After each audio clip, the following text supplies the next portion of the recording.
আমরা আছি গোয়াতে। এটি ইন্ডিয়ার একটি প্রদেশ এবং একটি সি বিচের সামনে দাঁড়িয়ে আছি সকালবেলা। বাগা সি বিচ এটি অনেক প্রশস্ত, লম্বা।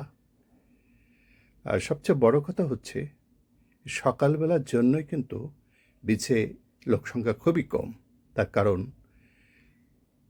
সন্ধ্যার সময় এখানে এলাহি কারখানা।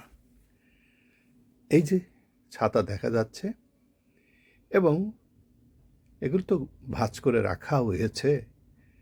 এখান থেকে মাইলকে মাইল রাত্রে আলো দেখা যাবে এবং ছোট ছোট টেবিল।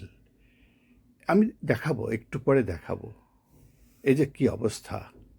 অভিজ্ঞতা অর্জন করবার জন্য সন্ধ্যায় এক পাক এসেছিলাম, ভালোই অভিজ্ঞতা হলো। পাহাড়, এই যে পাহাড় না হলে তো সমুদ্র সৌন্দর্য আসে না। এরা রাত্রে ঘুমিয়েছিল, নির্বোধ শিশু, আমার মতোই বোধ হয়। এই যে ড্যান্স একটু করছে। যারা রাতে ঘুমিয়েছে বাগা সি বিচ, তারাই শুধু সকালবেলা দু চারজন এসছে। যারা ভ্রমণ করতে আসে তারা অধিকাংশই তো ঘুরতে আসে, ম্যাক্সিমামই এ বিচে সন্ধ্যাটা কাটিয়ে যায়।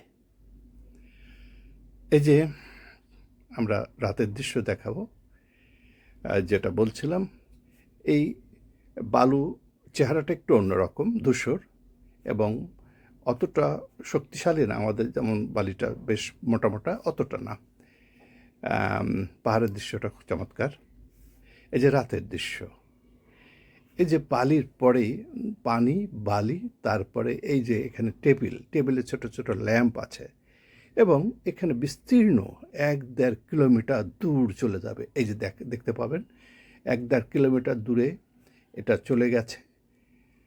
এবং সন্ধ্যার সময় আমরা যখন গিয়েছি অতটা জমে ওঠেনি। সন্ধ্যার সময় ভিতর থেকে যা এনে দেয় এবং সবাই এখানে টেবিলে বসে খেতে থাকে। প্রচণ্ডভাবে এখানে আড্ডা চলে এবং এটাই তাদের একমাত্র উৎস, রোজগারের উৎস বলা যেতে পারে। এই দেখেন কত দূর চলে গেছে। সন্ধ্যাটা মোটামুটি কাটলো, ওয়েদারটা ভালো ছিল।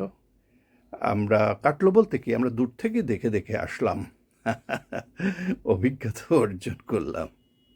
এই দেখুন ল্যাম্পগুলো দেখলেন তো, এই দাঁড়িয়ে আছে। আমরা একটু